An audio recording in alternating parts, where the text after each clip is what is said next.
Coming at you from the decentralized earth, you're listening to CRISTO on Crypto.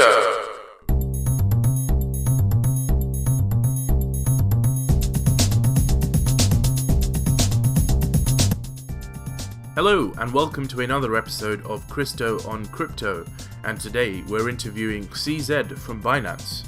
We talk a little bit about how Binance came to be, its growth from a small startup into what's the largest volume exchange in crypto today. Decentralized exchanges, that's covered. Binance Labs, Malta, what is it like as a regulatory environment? And of course that's where Binance moved. We come on to a little bit about CZ and the man behind the exchange. We also find out a little bit about what it's like being CZ, this big personality in crypto. Finally, some advice for newbies entering the space. A quick word of thanks as well to all the listeners. If you enjoyed the interview, please like, share, subscribe, retweet, and all of that good stuff. So here's the interview. Enjoy!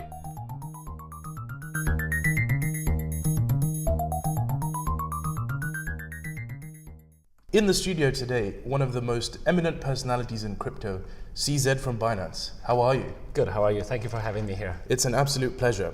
So let's get straight into it. CZ, how did you come to build the biggest exchange and brand in crypto in just less than a year? Well, I think we got very lucky for that. We always wanted to build a crypto-to-crypto exchange. We had the idea back in 2013. And then we had the idea again in 2015. But, right. Both of those times we determined the market was too small. 2017 we knew the market was big enough. At that time, two other crypto-to-crypto exchanges are quite big. Yes.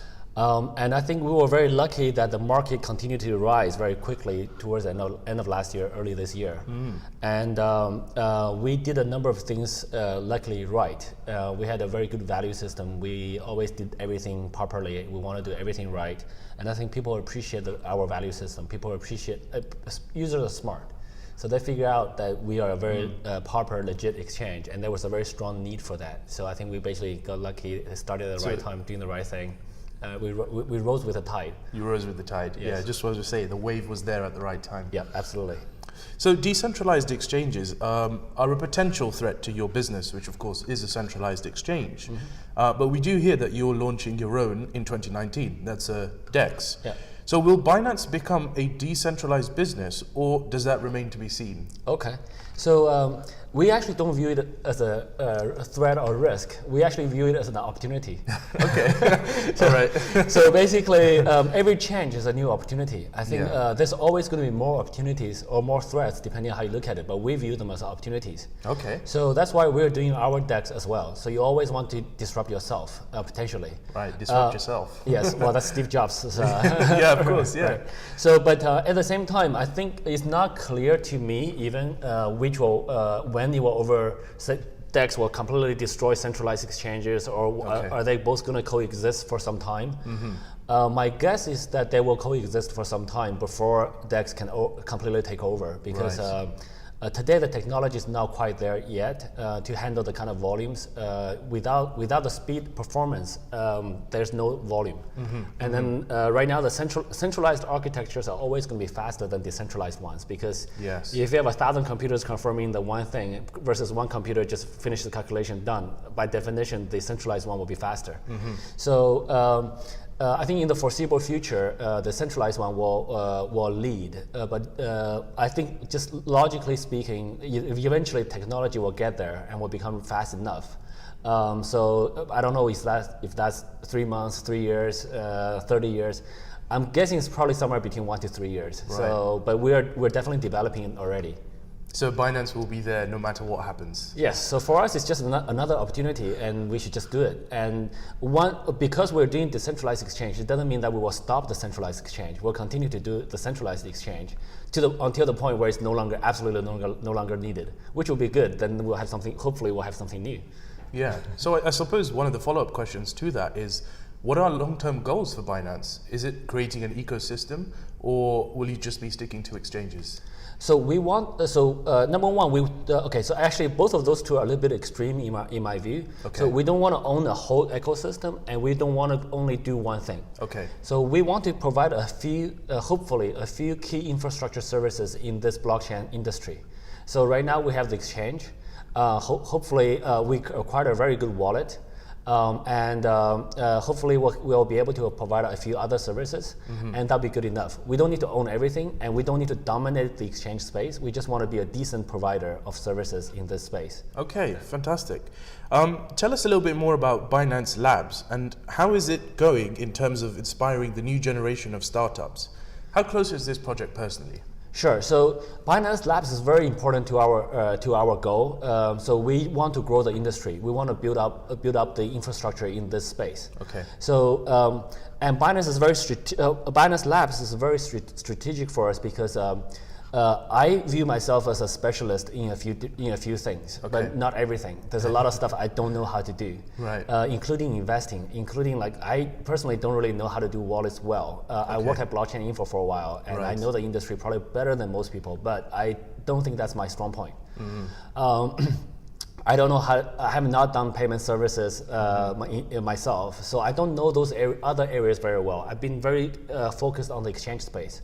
So I know the exchange business quite well, but for the business areas where we don't know well, we want to be a minority investor.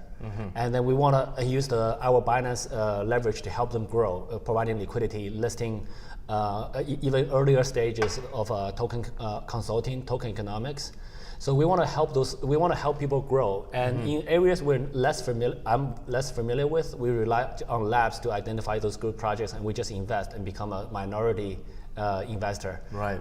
So it's like you're tinkering a little bit, putting your fingers in different pies and feeling what the situation is, so that you can eventually get involved in your own way. Yes, and we want to help them grow. So we want in those areas where we're not experts, we want the experts to lead, and we just participate. We just go along for the ride, and we thank them for letting us participate. Fantastic.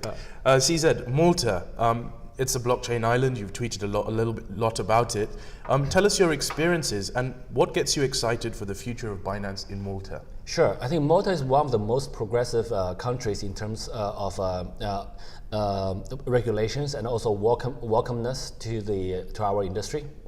I first came to Malta in January this year, and when I got here, the regulators and the leaders in the government already know blockchain really well.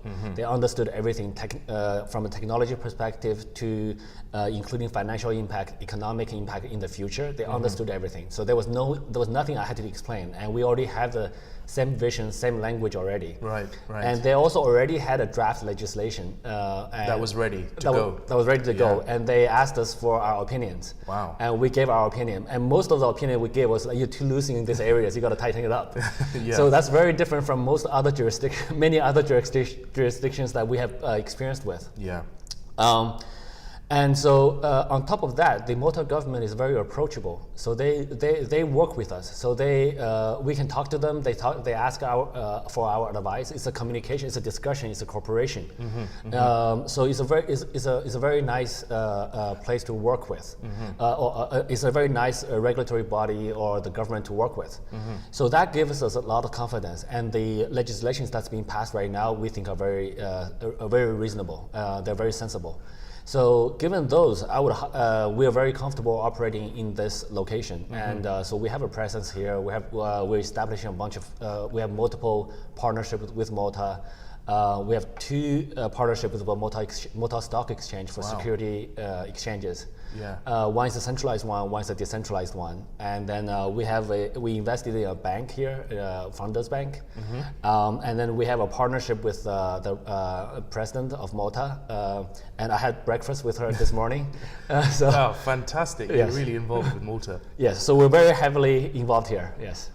So CZ, how do you deal with criticism of Binance? More specifically, those who say one company with too much influence, regardless of whether it's a DEX or a centralized exchange, doesn't that go against the concept of decentralization? Right. So I think basically, first of all, on the topic of criticism in general, we take criticism very positively. We want feedback. We want to improve ourselves. We're not perfect by any means. There are legitimate complaints out there, and we are always trying to improve our service to avoid those in the future. So that's generally very helpful for us, even though it hurts us sort of a little bit reputationally in the short term. But I think as long as we show progress, people are okay with it.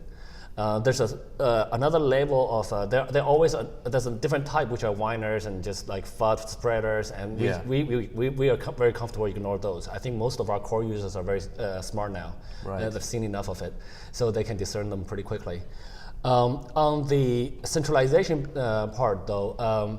So I think basically there's different degrees of centralization and decentralization. There's no absolute decentralization, and there's no absolute centralization. Okay. I think humankind have a tendency to follow leaders, right? So let's say even some of the more famous projects, even Bitcoin, there was a core development group, and people of that core, the core devs, whatever they say have influence. But Bitcoin is very decentralized. But if you look at Ethereum or other projects where there's a clearly identified leader, there's leaders. Even though Ethereum you can run your own node, but whatever the leader says still have a lot of influence. And Binance right now is definitely like that. And Binance, our platform is very much centralized.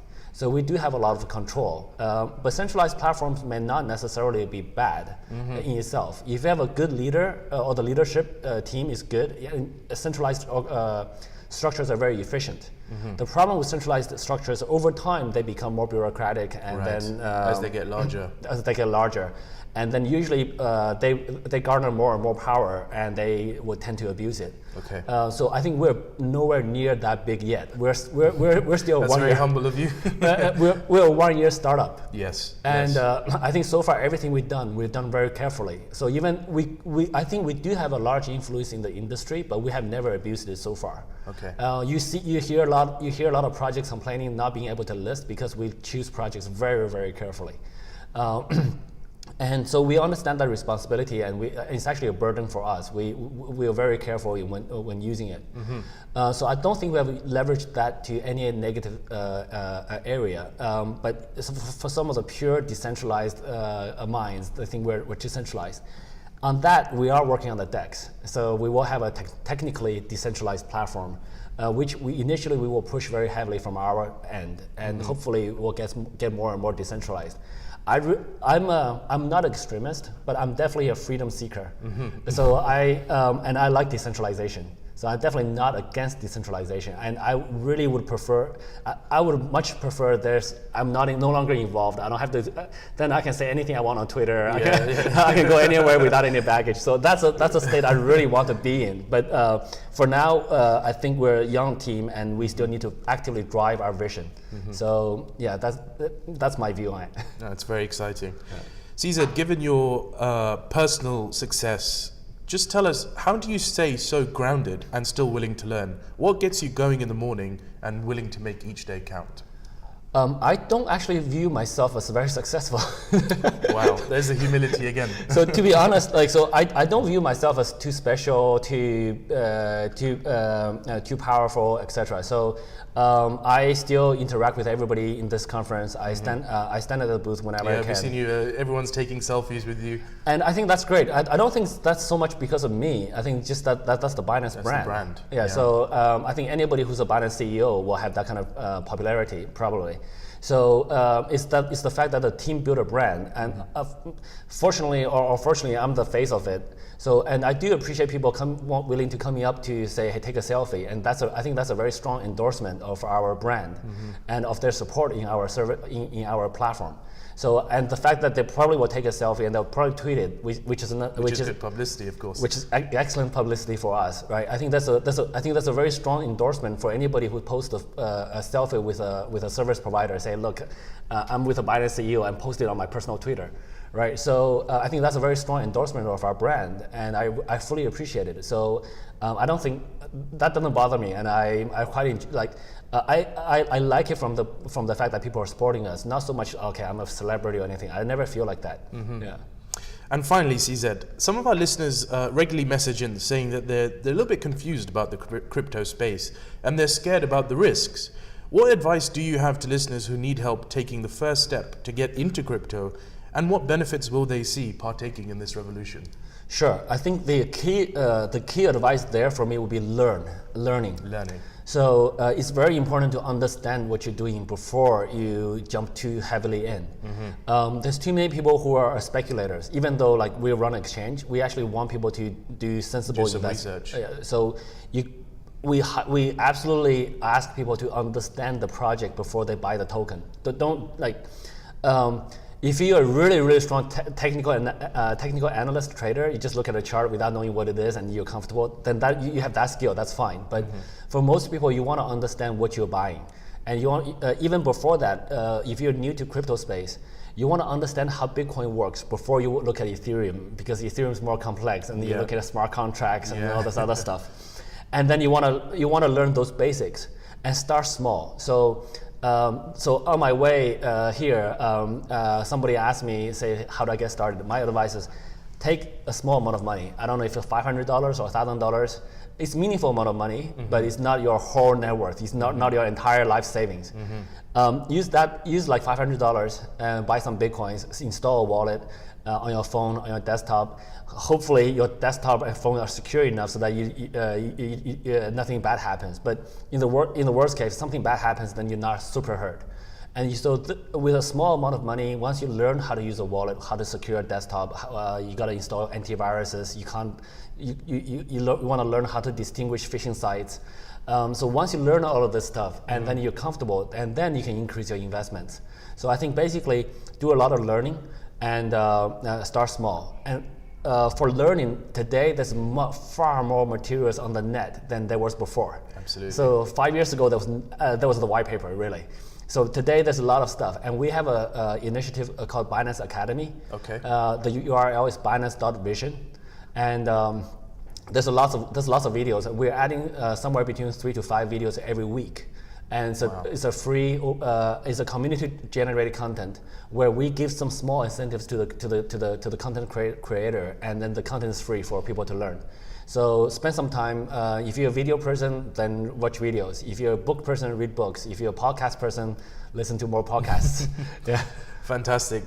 Listen, CZ, it's been an absolute pleasure to have you on the show, and we wish you the utmost success with Binance. Thank you so much. Thank you for having me. Yeah, thank you.